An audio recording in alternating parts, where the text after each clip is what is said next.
Painted, Painless Learning. એ હાલો નમસ્કાર વિદ્યાર્થી મિત્રો, હું છું તમારો દોસ્ત મેઘાણી સર. તમે કોણ છો? મને ભૂલી ગયા હજી હમણાં તો લેક્ચરમાં આપણે મળ્યા છે ને સાહેબ? હું કોણ છું નીચે ટાઈપ કરી દો, હિરેન જોશી. તો જોશી સાહેબ તમારું સ્વાગત છે. ઓલરેડી અમે ઇકોનોમિક્સનો વાણિજ્યનો બરાબર ઓસીનો વિડીયો અપલોડ કરી દીધો કે કેવી રીતના તમે 7 કે 8 ચેપ્ટર કરીને 70 માંથી 70 લાવી શકો સી, ડી અને ઈમાં, અને વિભાગ એ અને બીમાં 30 માંથી 30 લાવવા માટે શું કરવાનું, એટલે ઇન શોર્ટ 100 માંથી 100 કઈ રીતે લાવી શકાય એની ચર્ચા ઓલરેડી કરી લીધી છે. અકાઉન્ટની ઓલરેડી ચર્ચા થઈ ગઈ છે, સ્ટેટિસ્ટિક્સની ઓલરેડી ચર્ચા થઈ ગઈ છે. આ બધી લિંક નીચે ડિસ્ક્રિપ્શનમાં છે, તમે પ્લેલિસ્ટમાં જોઈ આવો. પહેલા 2 વિડીયોઝનો રિસ્પોન્સ અકાઉન્ટ અને સ્ટેટનો ખૂબ સારો મળ્યો. તમે લોકોએ ખૂબ સરસ રીતે લાઇક કર્યું, મિત્રોમાં શેર કર્યું અને ચેનલના સબસ્ક્રાઈબર વધ્યા. એના કારણે અમે ઇન્સ્પાયર થયા, મોટિવેટ થયા બીજા 2 વિડીયો અપલોડ કરવા માટે. હવે એ વાણિજ્યવાળો વિડીયો અને આ અર્થશાસ્ત્રવાળો વિડીયો, આ બંને વિડીયોઝની અંદર અગર 500 કરતાં વધારે લાઇક હશે ને બંને વિડીયોના કારણે 500 એટલા સબસ્ક્રાઈબર વધ્યા હશે તો ડેફિનેટલી અમે ઇંગ્લિશનો વિડીયો પણ અપલોડ કરીશું અને એસપીસીસીનો અપલોડ કરશું, અને બાકી જે ચેપ્ટર મીન્સ કે સબ્જેક્ટ રહ્યા એ તમે કોમેન્ટ કરશો તો એનો વિડીયો પણ અપલોડ કરશું. પણ શરતી છે કે આ વિડીયો અને આની પહેલાનો વિડીયો, આ બંને વિડીયોમાં 500 કરતાં લાઇક વધારે હોવી જોઈએ અને સબસ્ક્રાઈબર પણ 500 કરતાં વધારે હોવા જોઈએ. નંબર 1. નંબર 2, એમાં પણ અમે ચર્ચા કરી હતી કે ચેપ્ટર વાઇઝ બધા ચેપ્ટરના આઈએમપી પ્રશ્નો જો તમારે જોતા હોય વિથ આન્સર, વિથ એક્સપ્લેનેશન્સ, અને એ પણ યુટ્યુબમાં બિલકુલ ફ્રીમાં, તો તમારે 500 લાઇક અને 500 સબસ્ક્રાઈબર સુધીના ટાર્ગેટે પહોંચાડવાની તમારી જવાબદારી, બધા ચેપ્ટરની આઈએમપી આપવાની અમારી જવાબદારી. ડન છે? ફ્રીમાં સાહેબ, વિદ્યાર્થી માટે ફ્રીમાં. અરે બાપુ, દિલ સાહેબનું બહુ મોટું છે, તમે મહેનત કરશો ને સાહેબ? બધું ફ્રી ચાલો તમારા માટે. અને સાહેબ જો 500 લાઇક અને 500 સબસ્ક્રાઈબર સાહેબ તમે જે કરાવશો એમાંથી પૂછાશે ખરું તમે પાછું? ન પૂછાય તો આવતા વર્ષથી ભણાવવાનું બંધ, એમ એટલી ગેરંટી સાથે. સંન્યાસ લઈ લેવાનો? સંન્યાસ હો, પૂરતો સંન્યાસ. આય બાપુ, હું તો એમ કહું સાહેબ ન પૂછાય ને તો તમારું ખાહડું મારું માથું તમને, બરાબર ને? એટલે સાહેબે એમ કીધું કે સંન્યાસ લઈ લેશે, હું એમ કહું કે સાહેબ આપે એમાંથી ન પૂછાય તો તમારું ખાહડું અને મારું માથું પૂછાય જ. કેમ પૂછાય બાપુ? અમે લોકો આમાં ગઢા થયા, તમે પહેલી વખત 12માં આવ્યા, અમે દર વર્ષે 12માં જ હોય, અમે રિપીટર્સ છીએ. અમે હું તે રિપીટર, અમારે 12માં જ રહેવાનું હોય, 10માં જ રહેવાનું હોય, અમારે આ જ ધંધો છે. એટલે અમને ખબર હોય કે બોર્ડમાં શું પૂછે ને શું ન પૂછે, એટલે તમારે ચિંતા કરવાની નહીં.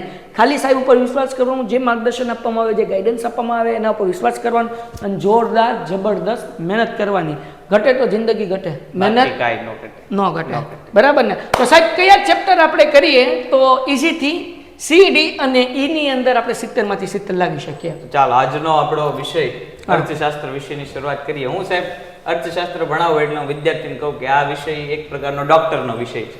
અચ્છા, ડોક્ટર કઈ રીતે કે વ્યક્તિ માંદું પડે તો ડોક્ટર પાસે જાય, એમ અર્થતંત્ર માંદું પડશે તો કોમર્સ વાળા પાસે જ આવશે. એટલે આ ડોક્ટર વાળો વિષય છે આપણો, અને આપણે બધા ડોક્ટર છીએ તો ડોક્ટરની જવાબદારી વધી જવાની, કારણ કે અર્થતંત્ર આખું બચાવવાનું છે. એટલા માટે તો અર્થતંત્ર બચાવવા માટે પણ કઈ રીતે 100 માંથી 100 માર્ક સાથે અર્થતંત્ર બચાવવાનું, તો આપણે ખાલી ને ખાલી જે છે ચેપ્ટર નંબર 1 એટલે કે અર્થતંત્રમાં આલેખ, મહત્વનું આપણું ચેપ્ટર છે, એ ચેપ્ટર આપણે કરવાના છીએ, બરાબર? અને સાહેબ તમે એમાંથી આલેખ ને પ્રમેય બધું કરાવશો.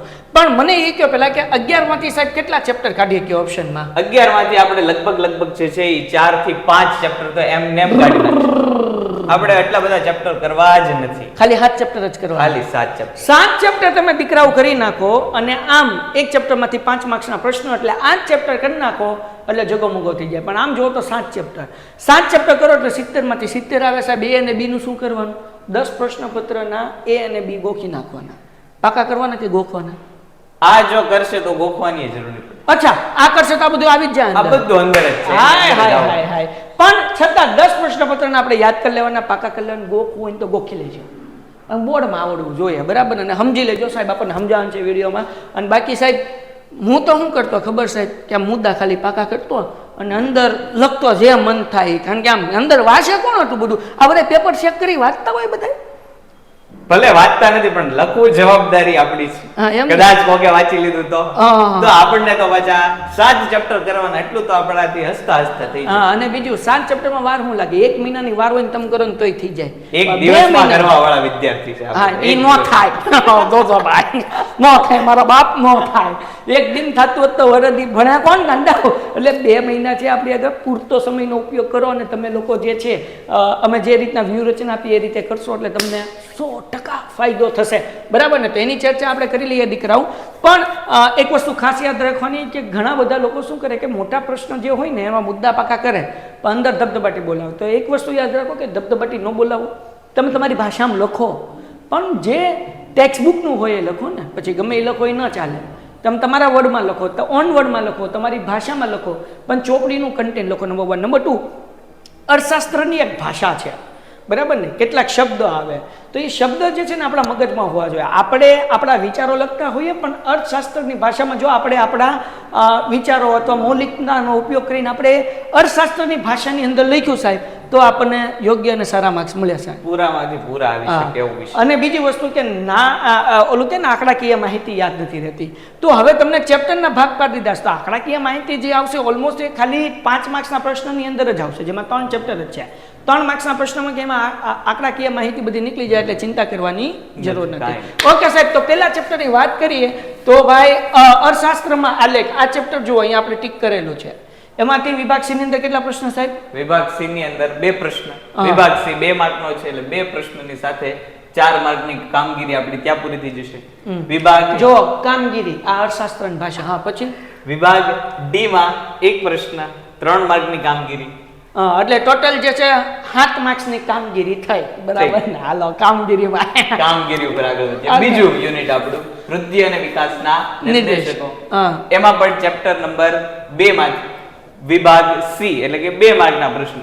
ટોટલ 2 પ્રશ્ન પૂછાશે, 4 માર્કનું આપણું કાર્ય પૂરું.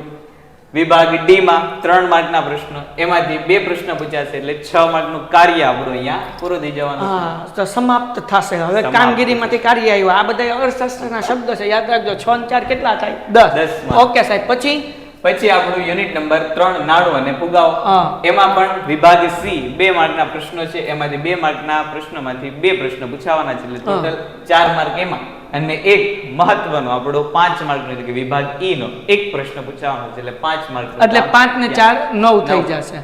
પછી આપણે જે છે એ ચોથું ચેપ્ટર આપણે ઓપ્શનમાં કાઢી લેશું. એ બી ના કરવાના, તમે 10 પેપર કરશો એટલે એની અંદર આવી જાય. એના પછી ગરીબી. ગરીબીમાં વાત કરીએ તો 2 માર્ક્સનો એક પ્રશ્ન, 3 માર્ક્સનો એક પ્રશ્ન અને 5 માર્ક્સનો એક પ્રશ્ન. 5 ને 3 8 ને 2 10 માર્ક્સ તમે લઈ લેશો તો ગરીબીમાંથી અમીરીમાં આવી જાવ, હે ને? એટલે મુકતા નહીં. હા, રેખાથી ઉપર. રેખા, ગરીબી રેખાની ઉપર આવી જાવ. પછી બેરોજગારીની વાત કરીએ તો 3 માર્ક્સ, સોરી 2 માર્ક્સના 3 પ્રશ્નો છે. 3 પ્રશ્ન એટલે 6 માર્ક અને 3 માર્ક્સનો એક, એટલે 6 ને 3 9 માર્ક જે છે એ આપણા ત્યાં કવર થઈ જશે.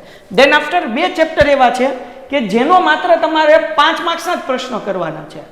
નથી 2 માર્ક્સના કરવાના, નથી 3 માર્ક્સના કરવાના. ગધેડા મજૂરી નહીં કરતા, ખાલી 5 માર્ક્સના જ. તે કયું ચેપ્ટર છે એ આપણે કાઢ્યું હતું? એ કઈ ગયું સાહેબ? 7મો પ્રશ્ન, વસ્તી. વસ્તી. હવે આ જે તમે વસ્તી જુઓ તો એમાં ખાલી તમારે છે ને 5 માર્ક્સના 2 પ્રશ્ન એટલે 10 માર્ક્સ, અને પછી આપણે તમે અહીંયા જુઓ તો 5 માર્ક્સનું એક ચેપ્ટર કૃષિ ક્ષેત્ર, એટલે એ તમારું જે છે ખાલી 5 માર્ક્સના જ કરે. એટલે અહીંયા લખી નાખું 5 અને અહીંયા લખું 5, બરાબર? હાલો ડન. એના પછી આપણે વિદેશી વેપાર, એમાંથી 2 માર્ક્સના 2 પ્રશ્ન અને 3 માર્ક્સના 2 પ્રશ્નો પૂછાશે. અને પછી જે છે સાહેબ હવે કંઈ કરવાનું જોઈએ આપણે. 12 પ્રશ્નો થઈ ગયા કે નહીં?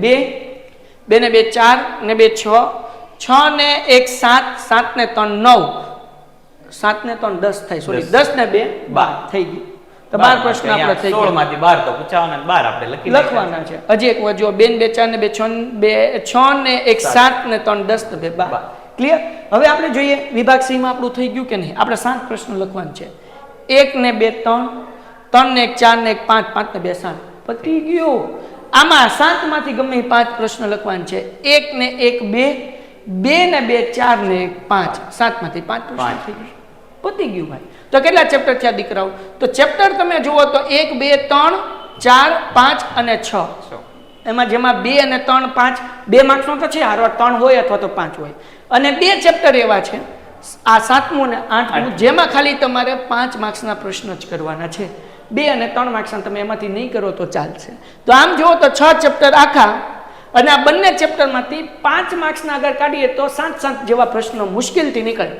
તો 14 પ્રશ્ન એટલે 14 પ્રશ્ન કરો એટલે તમારા એક્ઝામની અંદર એમાંથી ગમે 3 પૂછાઈ જશે, અને બાકી 6 ચેપ્ટર કરો એટલે વાર્તા થઈ ગઈ પૂરી સાહેબ. 6 જ ખાલી ચેપ્ટર. ટોટલ કેટલા છે? 11.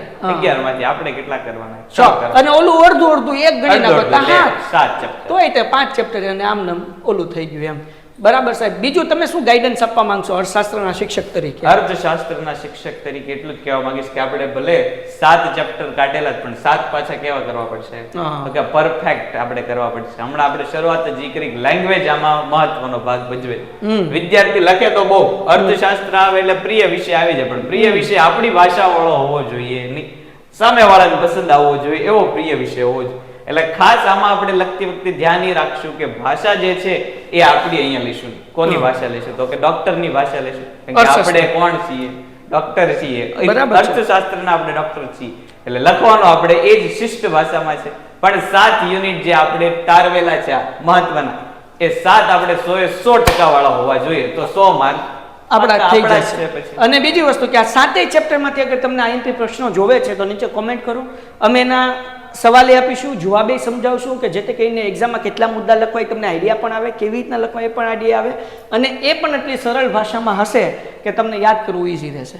બરાબર ને? જો આવી રીતના તમે વિડીયો ઈચ્છતા હોય તો આ વિડીયોને તમારા મિત્રોને શેર કરજો. 500 લાઈક આ વિડીયોમાં હોવી જોઈએ, અને આ વિડીયોના કારણે 500 સબસ્ક્રાઈબર વધેલા હોવા જોઈએ, અને તમારા બધા મિત્રોને આને શેર કરવાનું છે. સાહેબ 3.5 લાખ વિદ્યાર્થી હોય તો 500 લાઈક તો થાય કે ન થાય? તો મને એવું લાગે છે 1000 ઉપર એક દિવસ. ડન ને? ચેલેન્જ છે. ચાલો ડન. હું સાહેબને ચેલેન્જ વિદ્યાર્થી વતી આપું છું. હાલો હવે જોઈએ આ સાહેબે જે મને ચેલેન્જ આપી છે એ પૂરી થાય છે કે નહીં. કરજો બધા મિત્રો સાથે શેર. મળીએ છીએ નેક્સ્ટ વિડીયોમાં. ત્યાં સુધી ગુડ બાય એન્ડ ધન્યવાદ. જય હિન્દ, જય ભારત. Painted Painless Learning.